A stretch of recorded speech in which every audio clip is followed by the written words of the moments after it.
Ahora, si es un tema de su preparación de material, la clase no va a ser muy larga, ¿no? Entonces podemos hacerlo después de la clase de revisión. Referente a la actividad de este sábado, de este domingo, ¿alguna pregunta más?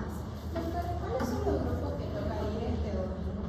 Adultos, adultos mayores. Nosotros somos Adultos mayores o personas mayores de 60 años, no utilicen personas mayores de 60 años. ¿Cómo es dos grupos? adultos mayores y el de adultos de... Y de actividad física. Son tres grupos. Son tres grupos. Ah, no, son más, perdón. Cuatro. Adultos, personas mayores de 60 años, hay un grupo solamente del tema de actividad física y hay otro grupo de planificación familiar. Son cuatro, o sea, todos los que no fueron el domingo que pasó, tienen que ir este domingo. ¿Sí? Ahí les va a dar los consejos a mí. La planilla de evaluación, evalúa, trabajo en equipo, contenido, materiales usados y atención a la persona. ¿Qué pasa si yo fui el éxito de la fe? Ganó en entusiasmo, amigos. Entonces eso jugar a todos. Bueno, el tema de hoy es el tema de violencia.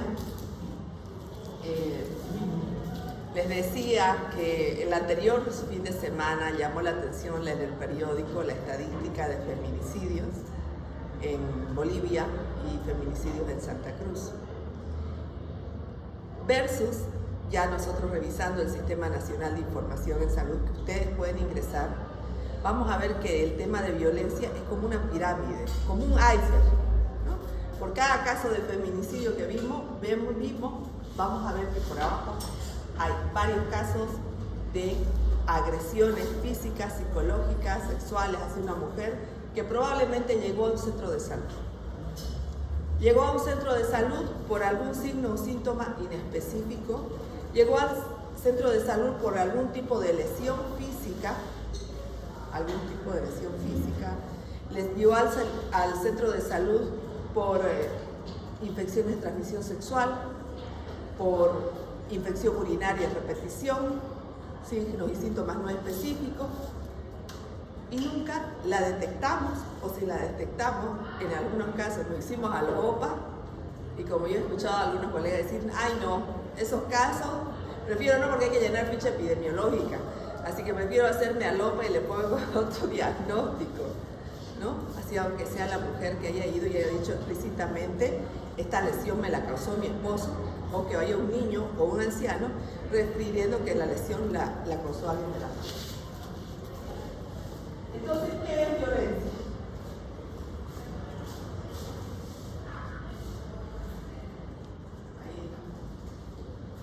La definición de violencia incluye uso intencional de la fuerza física o poder contra uno mismo, una persona, grupo o comunidad que tiene como resultado la probabilidad de daño psicológico, lesiones, la causa de privación. Si hay un niño que llega del colegio y dice, ¿no?, que me hicieron violencia física, tengo un moretón, que pasa frecuentemente, y pregunta en el colegio la mamá y el otro niño lo dice sin querer, estábamos jugando y yo lo empujé porque él también me empujaba. ¿Cómo determinar cuándo es un acto de violencia o no? Uso intencional. Tiene que haber la intención. El tema es que a veces esto es un poco difícil de determinar, ¿no? El uso intencional. Vamos.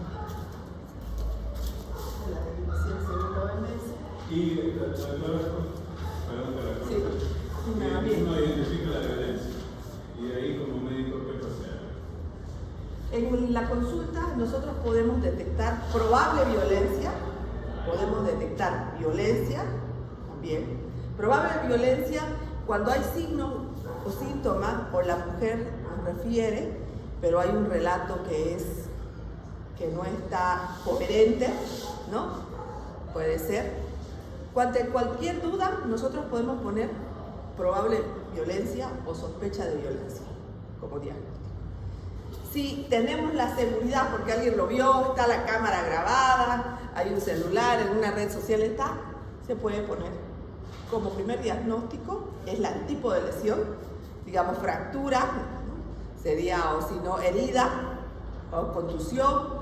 Segundo diagnóstico puede ir violencia. Tercer diagnóstico, tipo de violencia. Y cuarto diagnóstico puede ir incluso el tipo de agresor. ¿Ya? Si ha sido la pareja, la familia, si ha sido por parte de alguien del colegio, del trabajo. Y, perdón. Sí. Sí. Ya. En la historia clínica se puso todo eso y de ahí que más procede. Nosotros como médicos, como parte de un sistema de salud y todo el equipo de salud, primero atiende las lesiones físicas, psicológicas, sexuales, hacemos la atención de las lesiones. Segundo, es el trabajo interdisciplinario, ¿no? Que siempre va a tener que seguir seguimiento con el médico, con el psicólogo, con la nutricionista, con el trabajador social.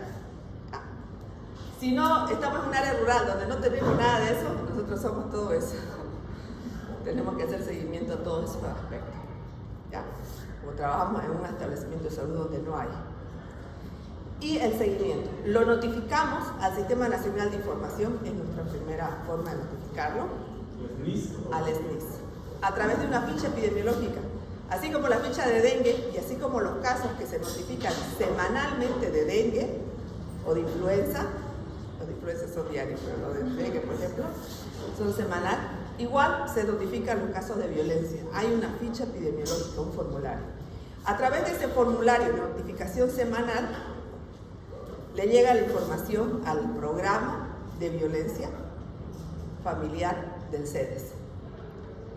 Y ese programa de violencia familiar tiene la obligación de hacerle seguimiento. Por ejemplo,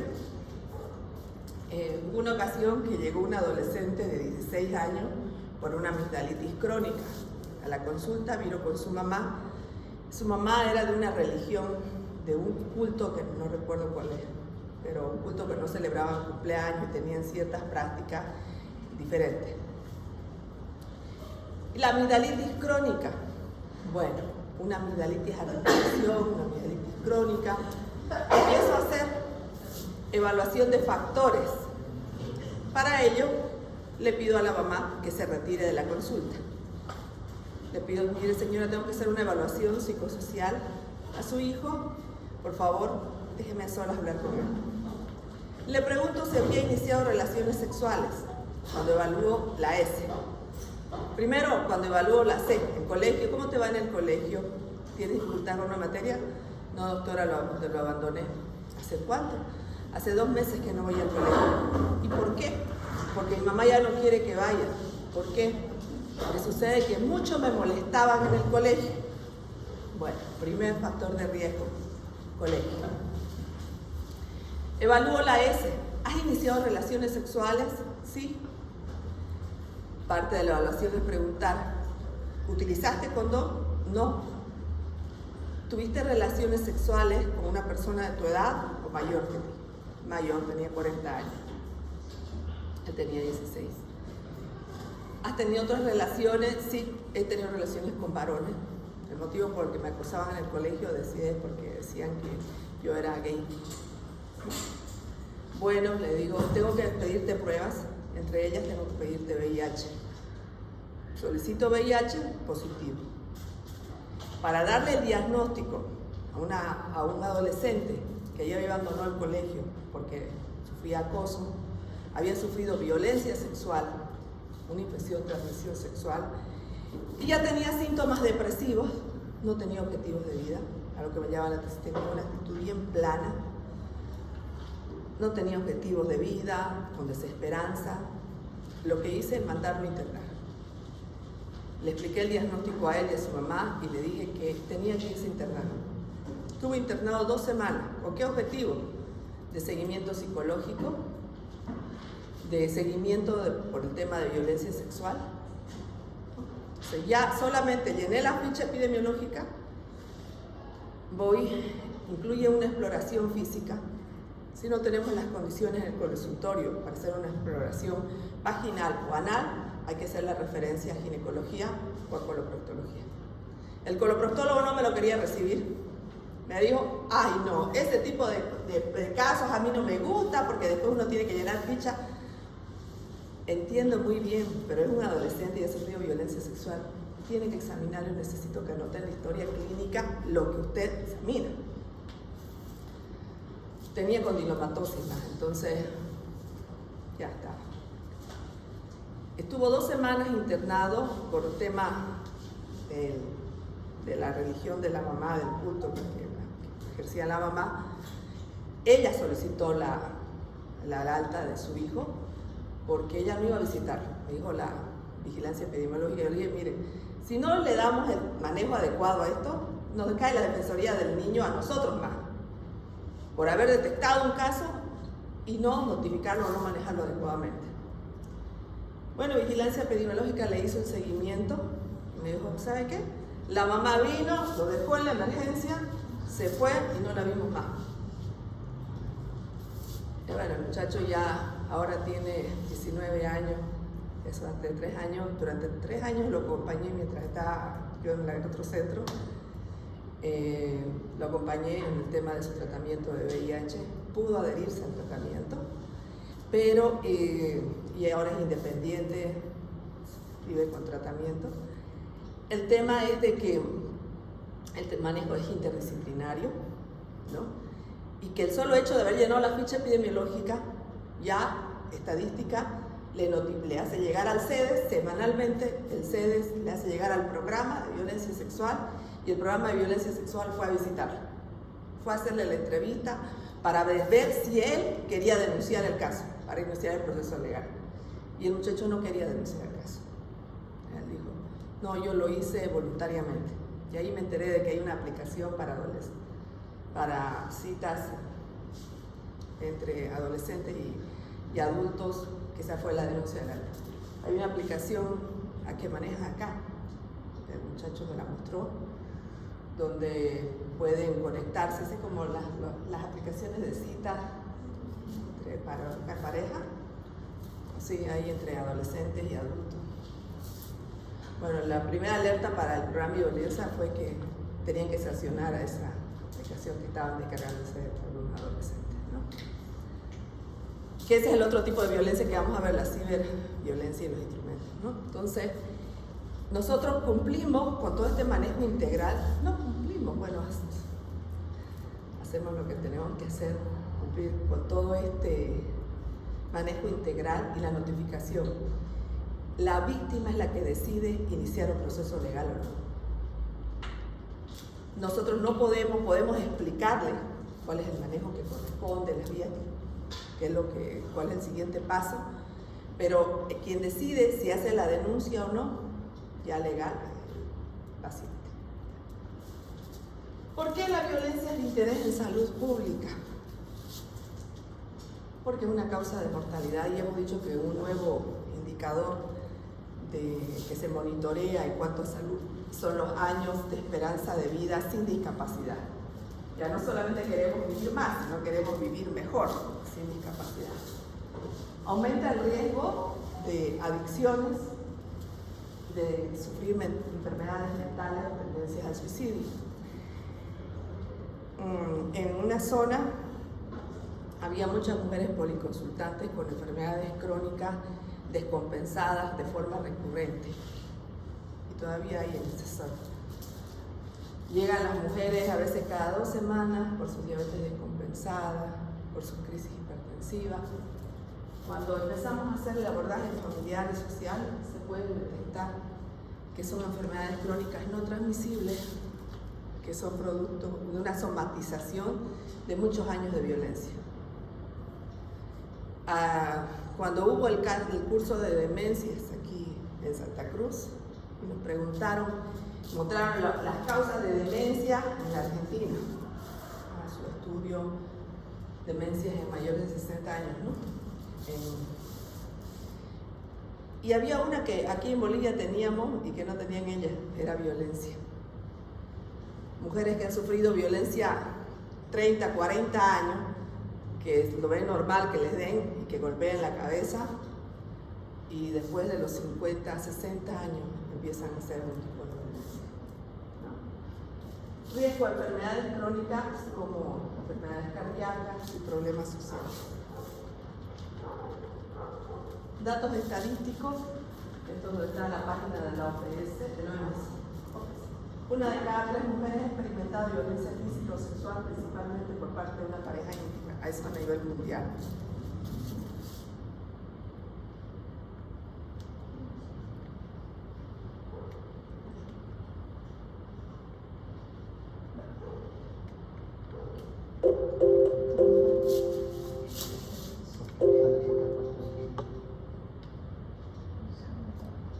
En las Américas, la región tiene la más alta tasa de homicidios en el mundo, 3 veces más. Lo vimos, ¿no? Cuando veíamos causas de mortalidad, que a nivel, la diferencia en las Américas con el mundo era que nosotros teníamos igual dentro de nuestras 3 principales causas el tema de la violencia, ¿no? Solamente 1 de cada 24 casos de abuso de personas mayores son reportados. Esta es la página de la OPS, donde pueden encontrar este documento del año 2023, donde nos describe la problemática de violencia en las Américas. Ese documento también nos da una estimación del porcentaje a largo plazo, a largo de la vida y porcentaje en los 12 últimos meses, un comparativo.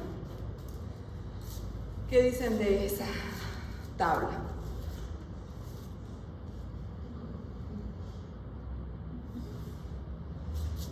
Estamos encabezando listas, ¿no? Ni Haití. Estamos encabezando listas en cuanto a la estimación de violencia.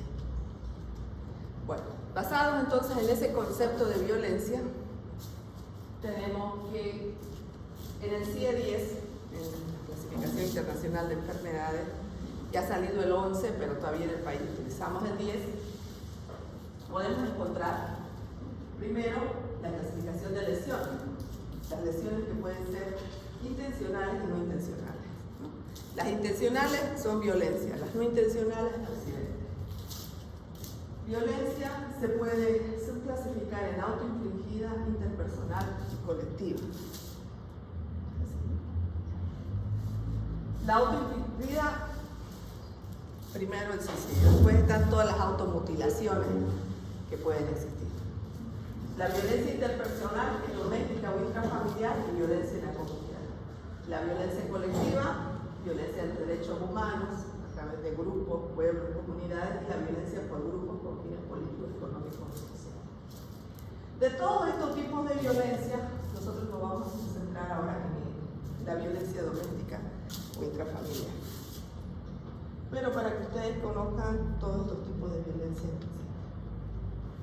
También la violencia se puede clasificar de acuerdo a la causa, física, sexual, psicológica, por privaciones, ya sea económica, privaciones físicas, médicas, emocionales, o incluso estas son las 4 principales. También puede haber la violencia por discapacidad, pero la violencia por discapacidad también puede estar en física o por privación. Pero en algunos lugares lo van a encontrar. Esto de acá lo he sacado del libro de Martín Surró, del libro de medicina familiar que tiene, de la norma de procedimiento de medicina familiar y de atención manual de atención integrada en uso de la vida. Entonces la violencia doméstica o intrafamiliar puede ser contra la mujer por la pareja, violencia en la infancia y la violencia en las personas mayores. Esto partiendo del concepto de lo que es violencia doméstica. Cuando nos referimos a violencia doméstica, nos estamos refiriendo a esa agresión que se sufre dentro del seno familiar por algún integrante de la familia y que ataca a grupos vulnerables. Entonces, ¿qué piensan ustedes? ¿Nos falta aquí violencia al hombre? ¿Por qué?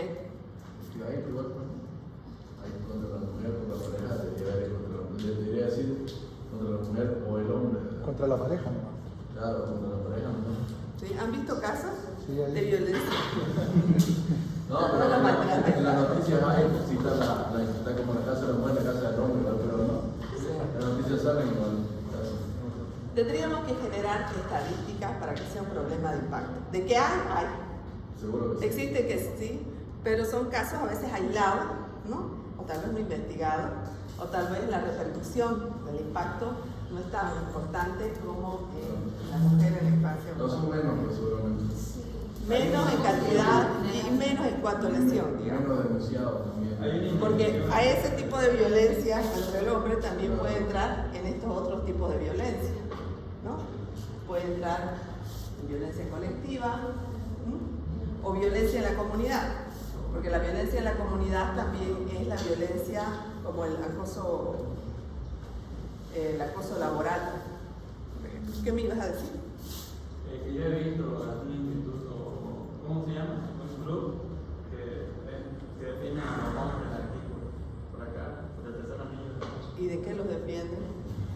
El maltrato, ¿Ah? el maltrato de la mujer. Ya. Sí, podría ser que culturalmente, más adelante en la versión 2027 tal vez, ya tengamos aquí en la clasificación violencia con el hombre. Puede ser, porque ya están apareciendo Doctora, pero creo problemas. que la casa del hombre no solamente se centra en la violencia intrafamiliar, sino que en todo esto que nos denuncian por tensiones o cosas así que no corresponden, más o menos tratan de como que apoyar al hombre en todos esos procesos. Ah, ya. Entonces no es tan, es más defensa de sus derechos, digamos, Algo así. que apoyo a la violencia. ¿Ah? Bueno, puede ser que de aquí a 2 años ya tengamos la clasificación violencia parcial hombre. Veamos cómo evolucionamos, ¿no?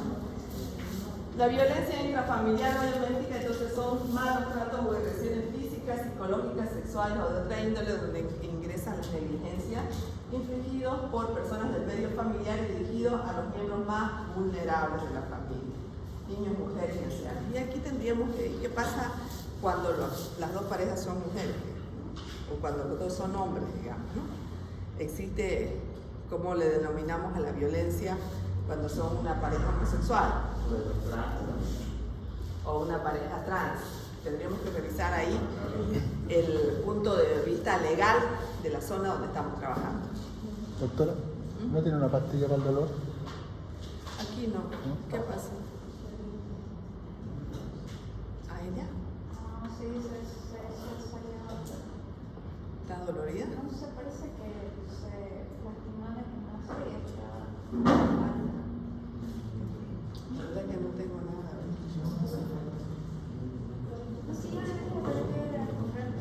Sí, Ya vamos a empezar entonces. Ahí está la clasificación de violencia intrafamiliar también. Esta es otra clasificación que pueden encontrar. Y vamos a ver los niveles de prevención. Porque sin duda lo que nos interesa es saber qué hacemos como médicos, ¿no? Como decía su compañera, ¿y qué? ¿Para qué nos sirve?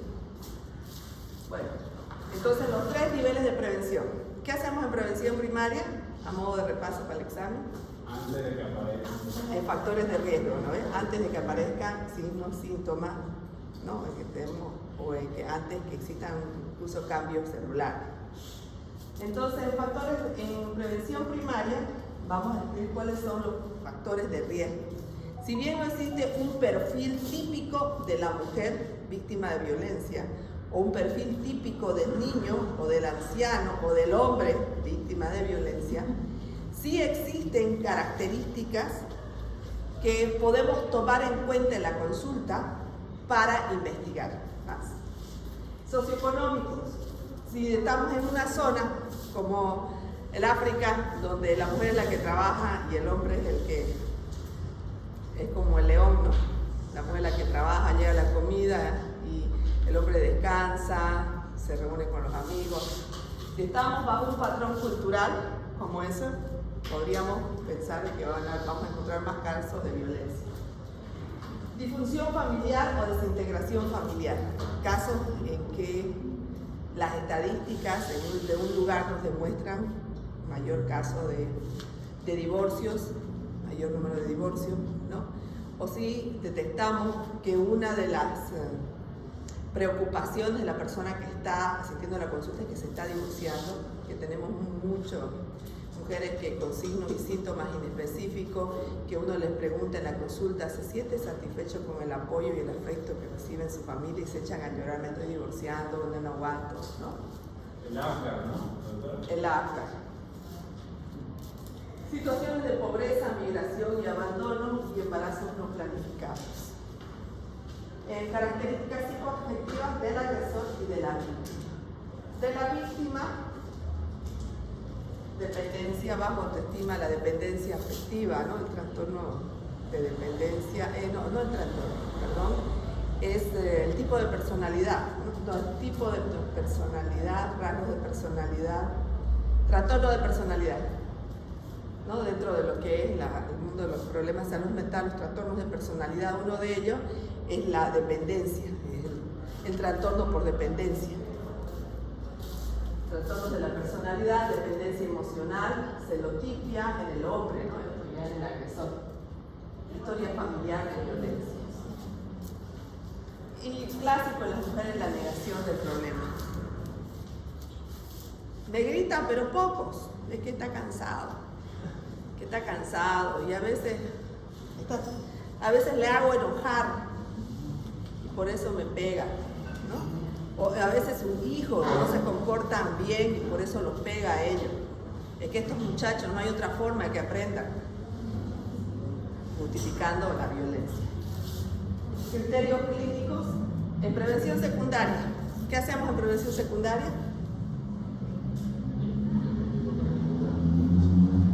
Detección precoz, diagnóstico oportuno, ¿no?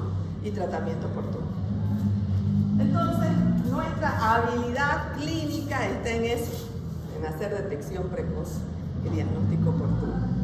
Porque es difícil, muy poco frecuente que va a llegar un niño, mi papá me quemó, digamos, ¿no? O mi mamá me quemó, o mi mamá me pegó, ¿no? O va a llegar un anciano a decir, no, sí, me lo hizo mi cuidadora esa lesión.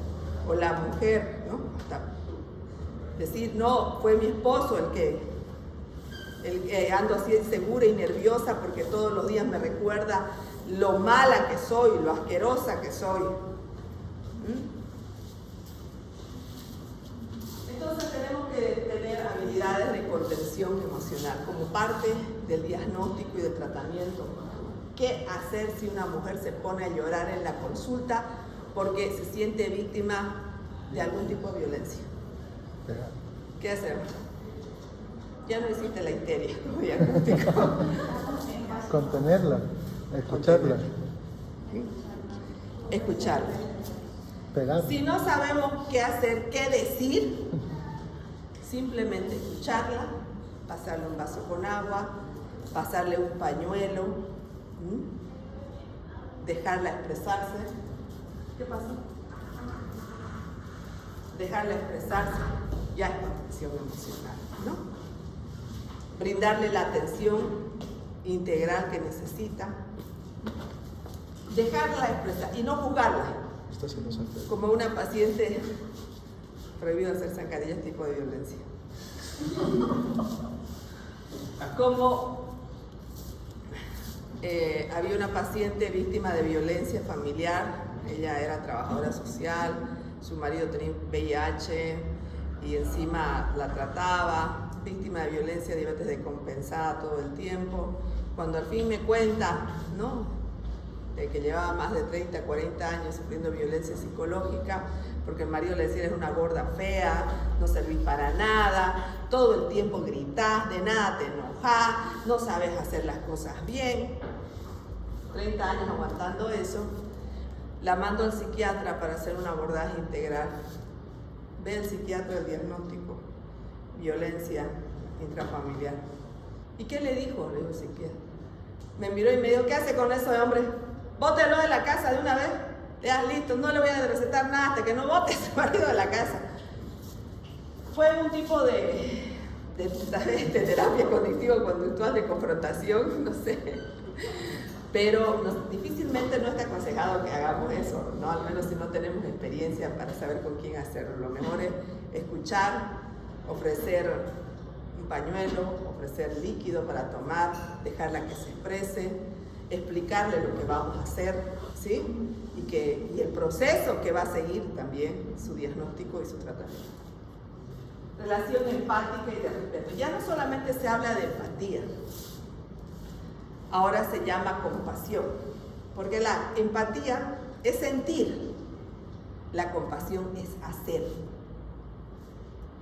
No podemos quedarnos en que me dolió lo que ella dijo, lo sentí, lloré con ella. ¿Y qué hiciste? No hice nada. ¿Atendiste sus lesiones? No sabía qué hacer, no olvidé, ya no supe qué hacer. Ya, no. Se habla de ejercer desde el sistema de salud ya compasión, hacer algo, ¿no? Tener claro que también tenemos emociones, que nos sensibilizamos ante una situación, pero esa empatía nos tiene que llevar a la acción. Y de respeto, no juzgar, ¿no? No sea pues burra, señora, de una vez bótenlo. O cómo va a aguantar pues que su hijo, a ver, no. Origen de las lesiones, a través de la entrevista, cualquier lesión, contusión, con un relato incoherente, tenemos que indagar sobre violencia, averiguar sobre los antecedentes del hecho, esto el tiempo de la entrevista. ¿Creen que esta entrevista puede hacerse en 15 minutos? No. Imposible. Desde la norma boliviana también proponen que deberíamos considerar el tiempo, es decir, un caso de violencia o un sospechoso de caso de violencia debería considerarse como 2 consultas. Por eso también es importante colocarlo en el diagnóstico, ¿no? Y notificarlo. Actitudes de la víctima, inseguridad, incertidumbre, y tomar en cuenta que no todas las personas reaccionan de igual forma frente a una situación. Algunas pueden llorar, otras pueden con rabia, con violencia. Generalmente esas pacientes que se pelean en la sala de espera con los mismos pacientes, o se pelean con las enfermeras, o llegan enojadísimas a la consulta, y yo esperé tanto, ¿y por qué no me atienden? O ¿por qué no me da lo que yo quiero, mis medicamentos, y siempre me han dado? ¿Por qué este sistema de salud no me da?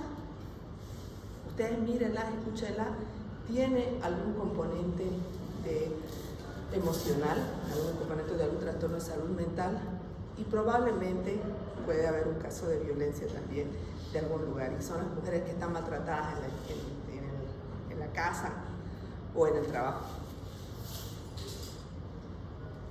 En el examen físico, en la detección precoz, ¿cómo identificamos lesiones físicas probables de violencia? Equimosis, ¿qué más? Hematoma. Cicatrices de lesiones recurrentes, hematomas, cualquier tipo de herida, ¿ya? Puede ser fractura, puede ser que encontremos secuelas de fracturas recurrentes, arañazos, filaciones, ¿no? Pero no existen lesiones patognomónicas de violencia. Pueden haber, y ustedes lo han visto en medicina legal, le llevan, ¿no? Sí. Que no existen lesiones patognomónicas, pero sí lesiones sugestivas. Un niño que llega con una quemadura en la espalda, digamos, ¿no? Y de cómo te quemaste, no estaba jugando y que te tiraste al fuego de atrás, digamos, ¿no? ¿Qué pasó? ¿No? ¿Qué hacer en el examen físico y colocar en la historia clínica la descripción de la lesión? Lo mejor que pueda. Tipo de lesión, tamaño, ubicación, coloración, bordes, todo lo que puedan describir. Porque en la ficha epidemiológica de detección de violencia van todos esos datos.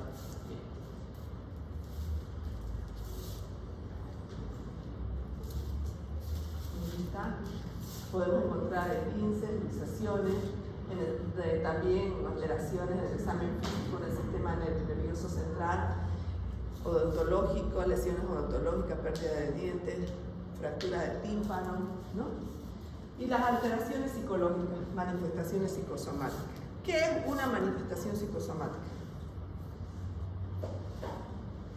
Porque se puede expresar sin tener alguna causa física. que uno la hace a través de la mente, de la psique. Ya, ¿qué más? Alguna sintomatología que repercute a nivel nervioso en el organismo. Por ejemplo, cuando estamos muy estresados o pasamos algo como que lo somatizamos, como que lo expresamos por el cuerpo, pero no hay una causa, no hay una lesión. Cualquier desviación aguda o crónica en la salud física que no tenga un origen biológico puede ser una manifestación psicosomática. Una tos, una diarrea, un dolor, ¿no? Que hacemos todos los exámenes y no encontramos una causa biológica, puede ser psicosomática.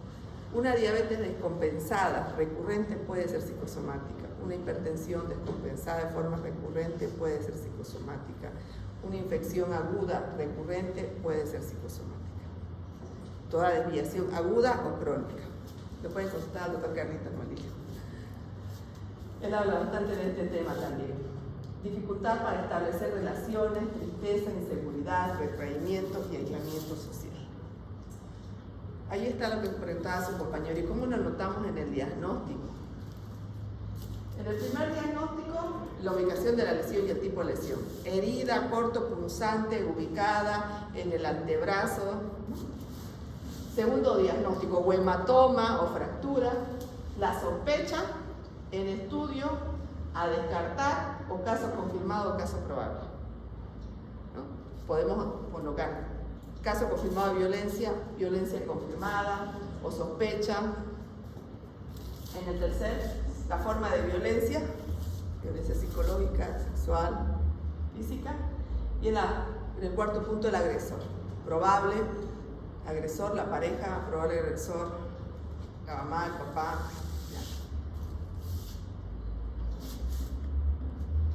En el plan, ¿qué trae el plan? Análisis. En el análisis del plan diagnóstico, plan de tratamiento, plan de seguimiento, plan de educación. Bueno, el consentimiento informado, que es legalmente es parte de las historias clínicas y tenemos que irnos acostumbrando a colocarlo. En la Seguridad Social, en cada consulta tenemos que firmar un consentimiento informado referente al uso de los datos y referente al procedimiento, a los procedimientos que vayamos a tener que realizar. El registro correcto de la historia clínica, todo el manejo interdisciplinario, la información a instancias legales correspondientes y el registro de vigilancia epidemiológica. Esto nosotros tenemos que explicarle a la persona, ¿no? Que nosotros vamos a atender las lesiones, la vamos a apoyar en esto y que podemos derivarla a trabajo social para que le explique este tema. Si no tenemos trabajadora social, nosotros tendríamos que explicarle que si ella decide, puede denunciar a la PTJ, ¿no? Puede denunciar a la Casa de la Mujer o buscar apoyo.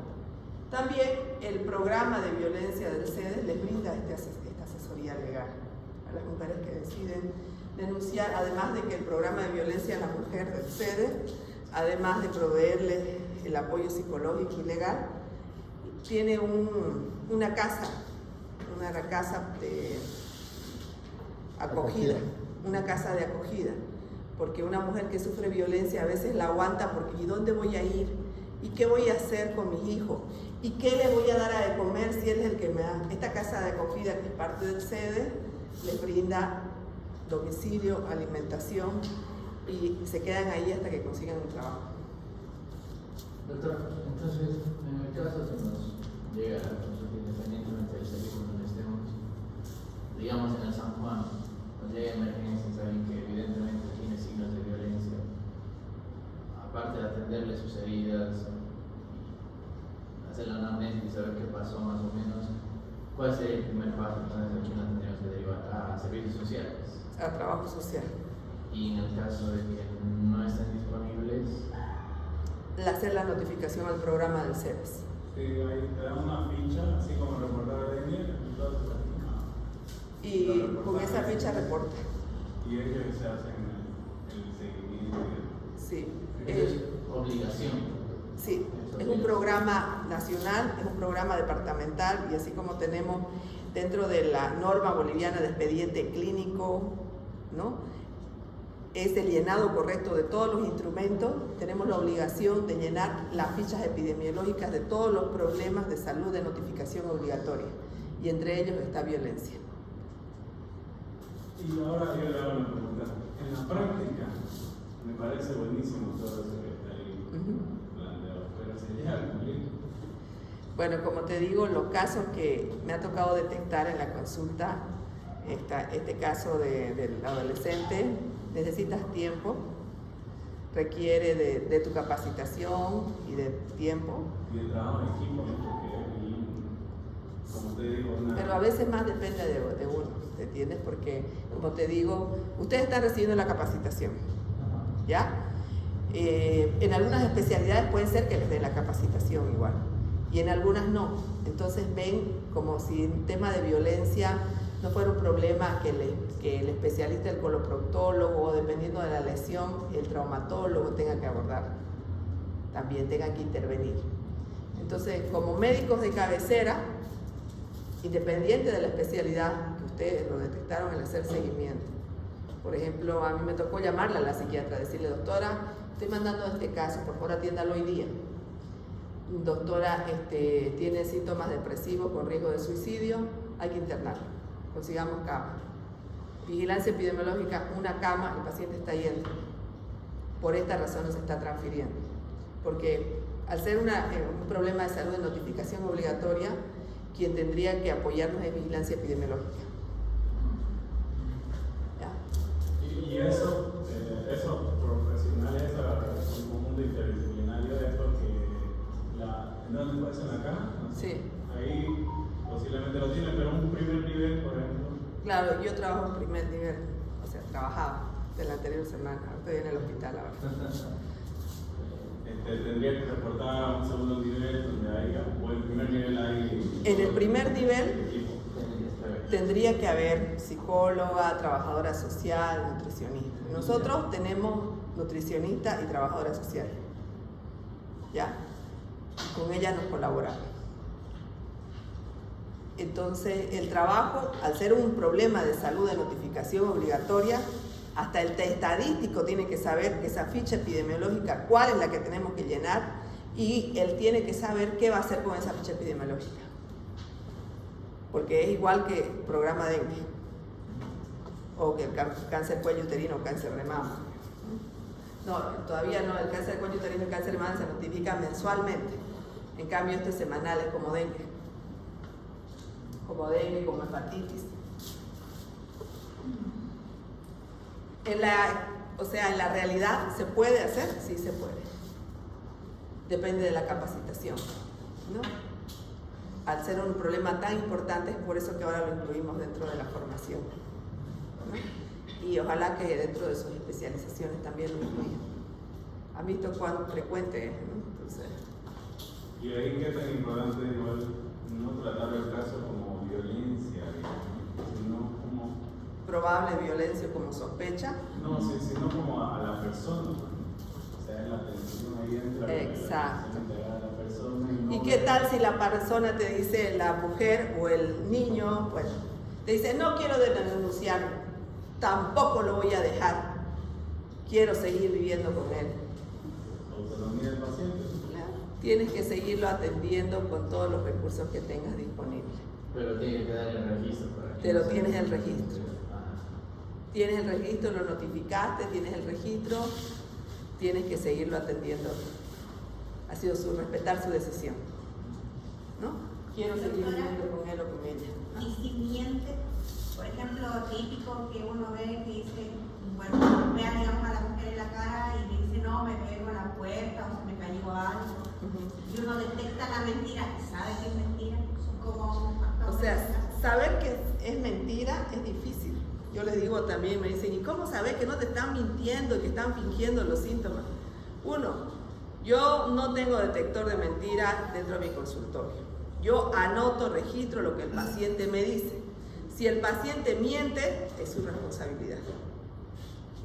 Y ahí nosotros en la historia lo anotamos como el estudio, sospecha o a confirmar.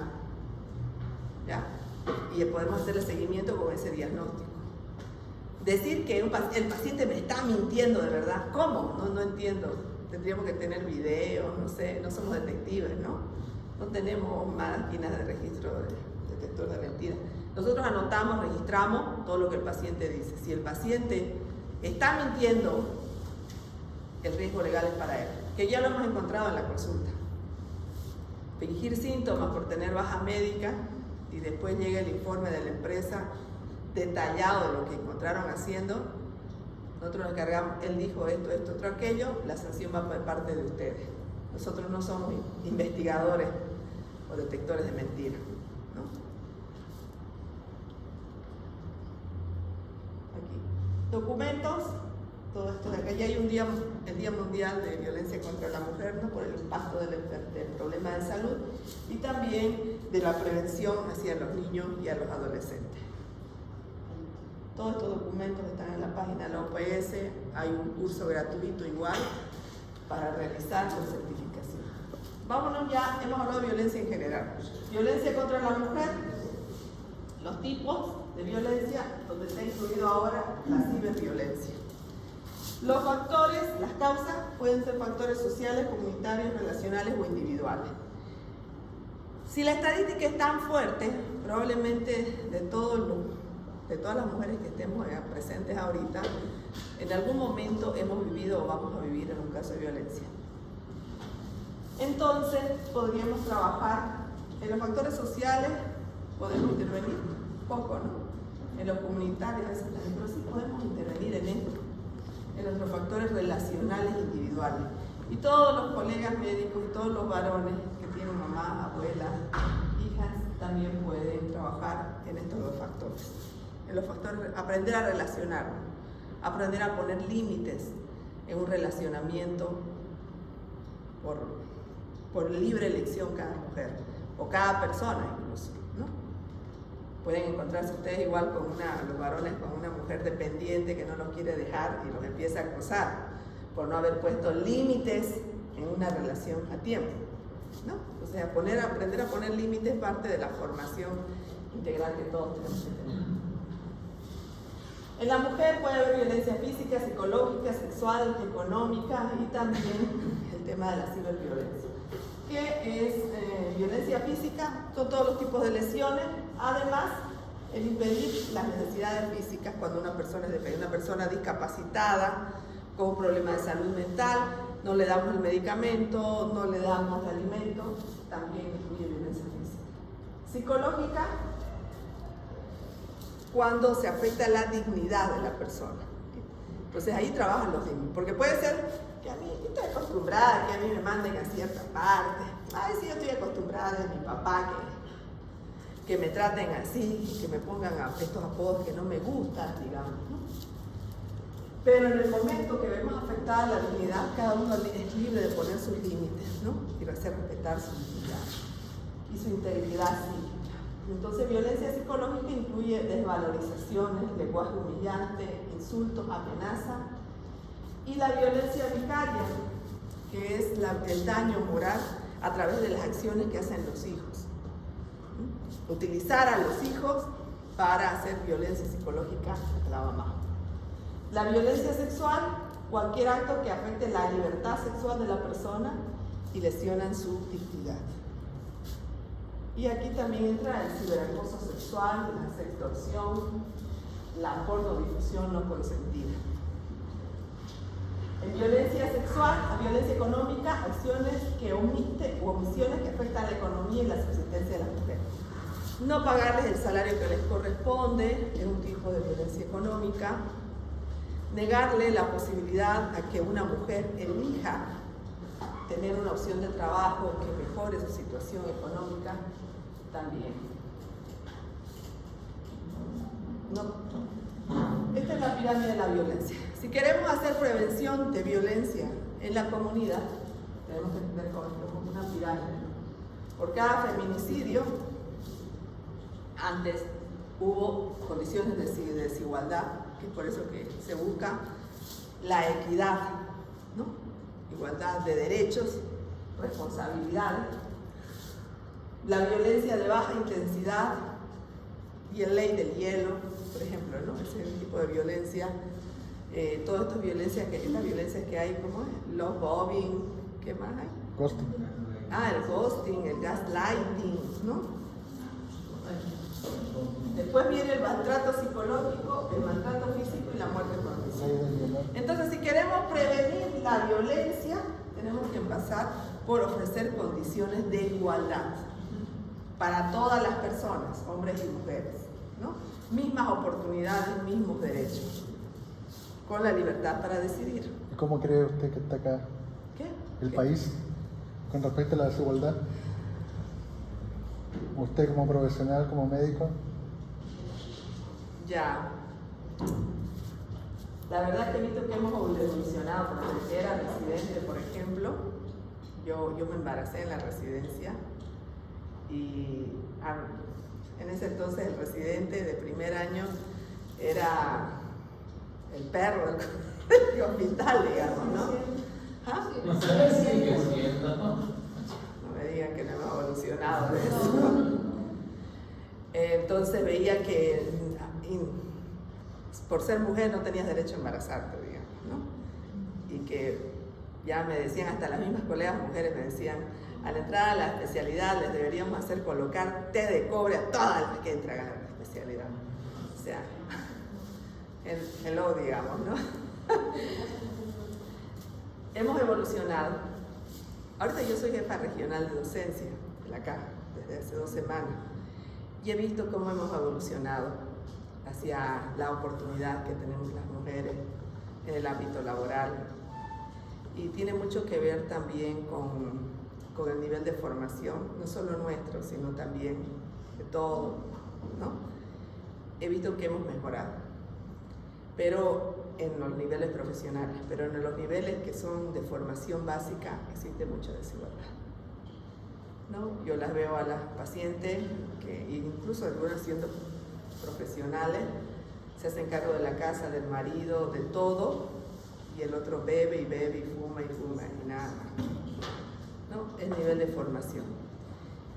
Como país hemos mejorado, pero en general el nivel de formación que van a encontrar ustedes en el sistema de salud es menos de bachiller, ¿no?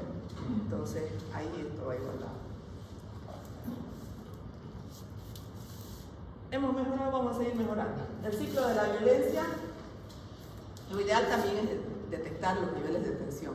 Cuando hubo en la pandemia del COVID, aplicamos dentro del seguimiento domiciliario preguntas referentes a los niveles de tensión que vivían los hogares. Pónganse a pensar, ya una familia que vivía en violencia, estando aislada socialmente y en esta situación de crisis de COVID-19, la tensión aumentaba. Entonces, los casos de violencia se han notificado, han tenido su relación igual después de la situación del COVID. Después viene la luna de miel, ¿no? ¿Por qué una mujer o un hombre o un niño o un anciano aguanta el círculo de violencia? Porque después de esa tensión, de esos gritos, de esa manipulación, hubo algún tipo de agresión, pero después, perdóname, soy humano, te prometo que vamos a ir todos los domingos a misa agarrados de la mano, ¿no? No vamos a dar las vacaciones que toda nuestra vida esperábamos. Me voy a casar por vos y voy a sacarlo por todas las redes sociales, como están haciendo algunos. La pareja perfecta, más envidiada por todas las mujeres, ¿no? Y después el ciclo de violencia es lo que mantiene que las personas sigan sufriendo violencia. Hay que explicárselo, ¿no? Y no generarles falsas expectativas. Señora, esto va a cambiar, usted tenga más paciencia. Nosotros podemos asegurarle eso, ¿no? Consecuencias del maltrato, fatales, la muerte, pero no solamente por homicidio, la muerte por complicaciones de enfermedades crónicas, muerte por suicidio, muerte por homicidio a los hijos, todo lo que estamos viendo en películas, muerte por consumo de alcohol o otras sustancias, y las consecuencias físicas que pueden ser agudas, pueden ser sin síntomas somáticos o también incremento de patologías crónicas. En la salud sexual, embarazos no deseados, infecciones de transmisión sexual, consecuencias psicológicas, los trastornos de estrés postraumático, las consecuencias sociales para la mujer y también las consecuencias en los niños, ¿no? Dificultades en el aprendizaje, en el desarrollo y crecimiento desde la niñez hasta la adolescencia.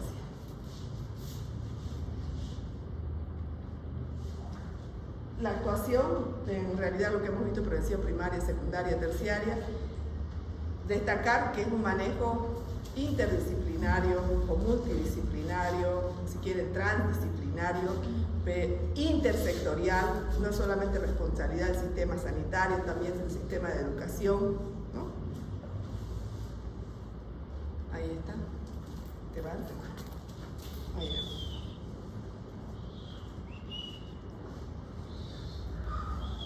Ahí está. En detección precoz es lo que hacemos en consultorio, ¿no? Ahora, el cribado. ¿Deberíamos o no aplicar test a todas las mujeres que van al servicio de salud para detectar riesgo de violencia? ¿Sí o no? ¿Qué opinan? No a todas, depende de la edad. ¿Por qué sí? Porque se perdería tiempo, recursos. ¿Por qué sí? ¿Por qué? ¿O por qué no, entonces? Porque yo creo que hay un género que está más encasillado, que puede haber violencia y que se puede poner recursos en ese... Por el tiempo que toma, dices, ¿no? La implicación de recursos. ¿Por qué sí? Porque uno nunca sabe lo que esa persona está viviendo y si lo va a demostrar o no, hasta que uno le hace ciertas preguntas y por ahí pueda saltar algo que nos haga sospechar de un tipo de violencia. ¿Alguien más? ¿Por qué sí? Podría ser por la atención al paciente, que va a evitar que está mal emocionalmente. ¿Hay motivo? Además, porque es prevalente en nuestros médicos, o sea, la incidencia es altísima. 4 de cada 10 mujeres sufren. Entonces, ¿piensas que sí? Sí, pero es que si no hay los recursos, si el país no lo tiene, no puedo dejar o sea, si no lo hago todo, no lo hago, entonces no, porque tengo que hacerlo igual. En realidad, hay una discrepancia en cuanto a la evidencia de si se deberían o no aplicar instrumentos de cribado, es decir, instrumentos a la población en general de mujeres, ¿ya? Existen instrumentos que los ha propuesto esta institución que les presenté el otro día, la USKTP, ¿no?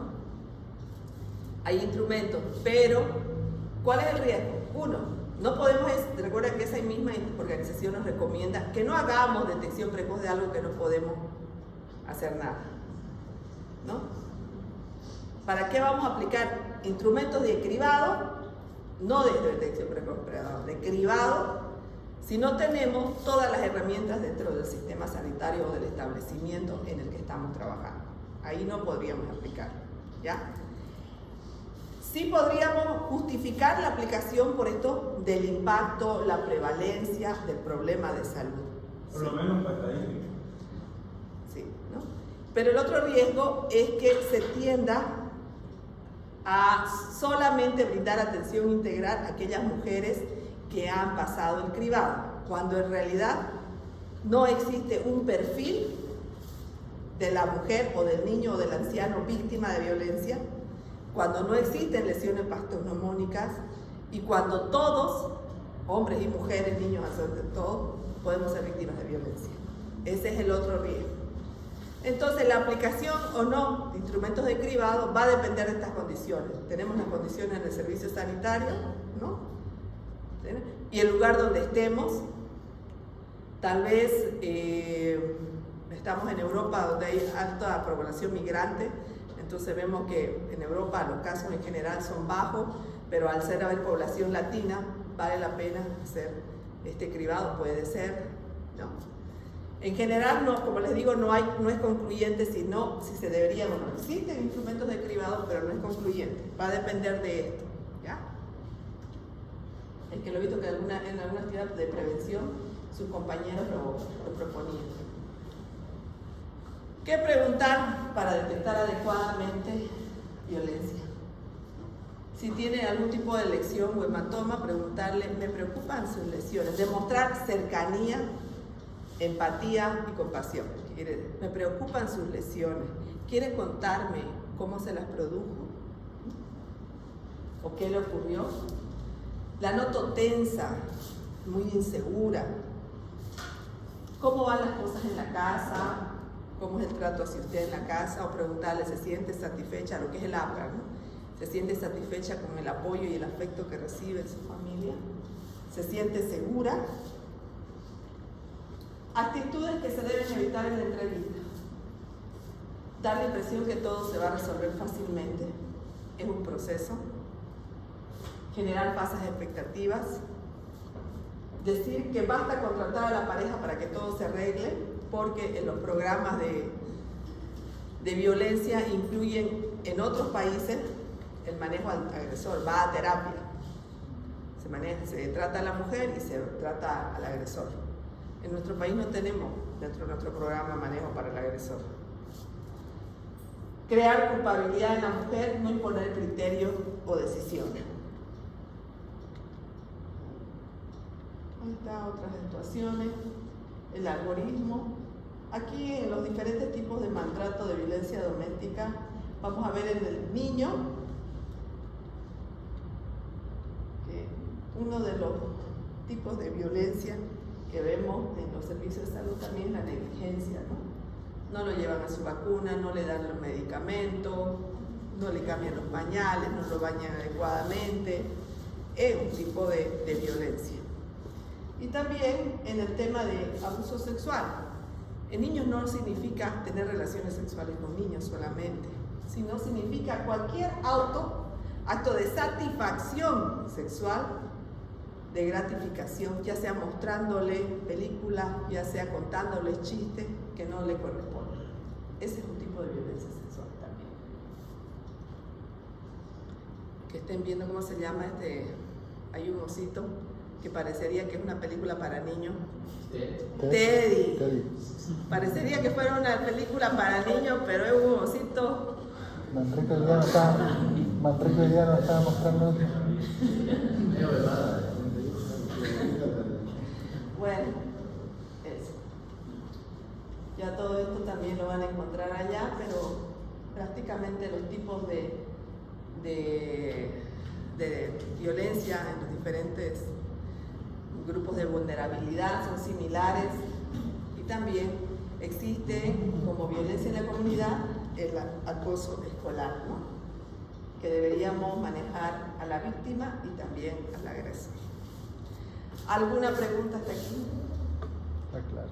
Tener en cuenta entonces que es un problema de salud prevalente, que tenemos que tomarlo en cuenta en la consulta, sobre todo en grupos vulnerables, y que lo pueden encontrar en la emergencia, en la consulta de atención primaria y en la hospitalización.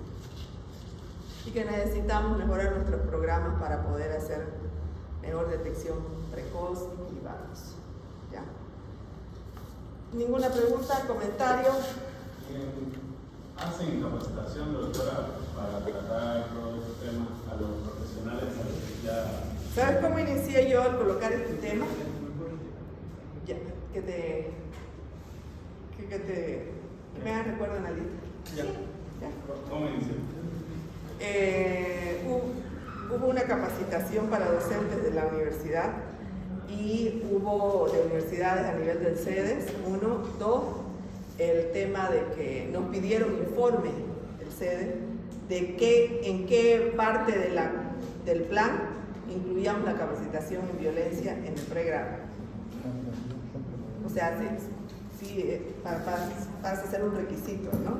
O sea, sí, todas las universidades deberían capacitar toda la formación. Yo digo a los profesionales, por ejemplo, usted le pregunta, no a su colega, pero digamos, a un médico aquí de ProSalud o de algún otro lado, tiene la idea de cómo es este proceso y todo lo que hemos visto ahora, de cómo tratar a un paciente con violencia. Nos falta avanzar. Nos falta Y por ejemplo aquí, digamos, asistimos un 30-40% y el otro 60%. Va a tener que estudiarlo para el examen. Lo van a ver en el interno. Claro, no, a la larga genera vacío, pues, ¿no? Sí.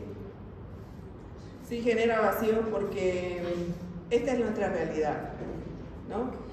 El tema de la evidencia, de los trabajos científicos, de cómo se le maneja la medicina en otros países, es muy bonita para que apuntemos a ello, ¿no? Pero también tenemos que contribuir a la solución de nuestros problemas reales, ¿no? Que son estos. Entonces sí, nos falta capacitación. Hasta, la verdad que a veces para todas las áreas. Por ejemplo, ha habido trabajadoras sociales que no tienen... Y doctor, ¿y qué voy a hacer? O sea, licenciada, trabajo social, por favor, puede hacer una evaluación social y colocar en la historia clínica como parte del manejo integral que estamos haciendo. Nosotros no manejamos ficha social, doctora. ¿Y qué miércoles hace una trabajadora social entonces, digamos? ¿No? Y ahí es la formación que tienen en el pregrado. Nos falta. Yo les diré que la encargada del programa del CEDES no es médico tampoco. No es médico, no es del área de salud, es del área de ciencias económicas. Al menos la que me tocó entrevistar, tengo un programa de radio, me tocó entrevistar en la radio, no es, ella es la responsable. Yo le voy a decir un secreto, yo no soy del área de salud. Y yo, así. Bueno. Entonces mejor no ser privado. Ahorita no estamos en condiciones de ser privados. ¿Alguna pregunta sobre la actividad del domingo? Me digo al tonto. Chicos, si no hay chalecos, por favor lleven sus mandiles. Pero no me vayan de blusita, no estamos yendo como estudiantes de medicina. Ay, ¿cómo saber si hay? Ajá. Lo ideal es jean, pantalón blanco y el chaleco, ¿no? Si no tienen chaleco, pónganse un mandil, ¿ya? ¿Tenemos la escudo?